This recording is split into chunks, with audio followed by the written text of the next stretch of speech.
Alright, this is Jamin with Parker Tree Service, Longmont, Colorado.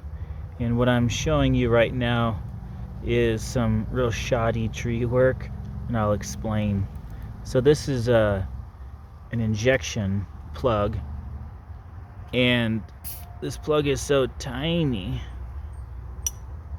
it can't even penetrate into bark, number one. And then number two, where I just pulled that off the tree, look at this, watch this folks. This was a stand, and it kind of is for the solar thingy dingy there. And then not only once did somebody put an injection plug into a dead piece of tree, they did it twice. And then not only that, we'll say 3 times. Not only that, it's a multi-liter aspen tree that's dying from a fungal disease called Cytospora canker. And then say, not only that, they injected what they were saying was iron for the tree because of the chlorosis. Okay, well, the company that did this was a landscaper company, and sometimes landscaper services and tree guys kind of cross over services, right? And I'd like to say that tree guys kind of know what they're doing. If at least certified arborists should know what they're doing. If they've been in the industry for almost 2 decades, then they should for sure know what they're doing.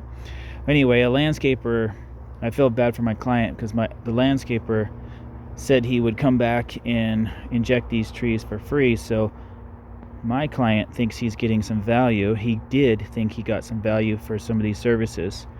So I'm doing an injection called Arbor-jet with the Arbor-jet system. And Arbor-jet is a fungicide, number 1. 2, has phosphorus, and that's an elicitor for growth.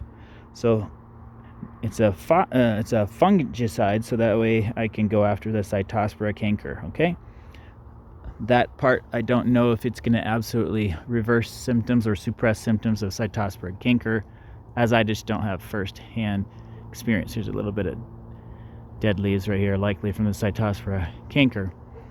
But on the product bottle, they list Cytospora canker on there, so we're giving it a try, both myself and the client. So going back to these plugs, the depth or the thickness of the bark on aspen trees are at least a quarter to a half inch thick. And you're telling me, or not you obviously, but someone's telling me that this about 1/8 of an inch long product is actually going to do any benefit to a tree? No, it's not. In fact, it doesn't even look like something can squirt inside of the tree. So it's kind of a placebo effect, and I can't believe somebody did that, and under the pretense that they were trying to make something right with my client by giving some of these trees injections. And the target was actually supposed to be for aphids, and these trees do have bad aphid problems, but come on, that's just unethical.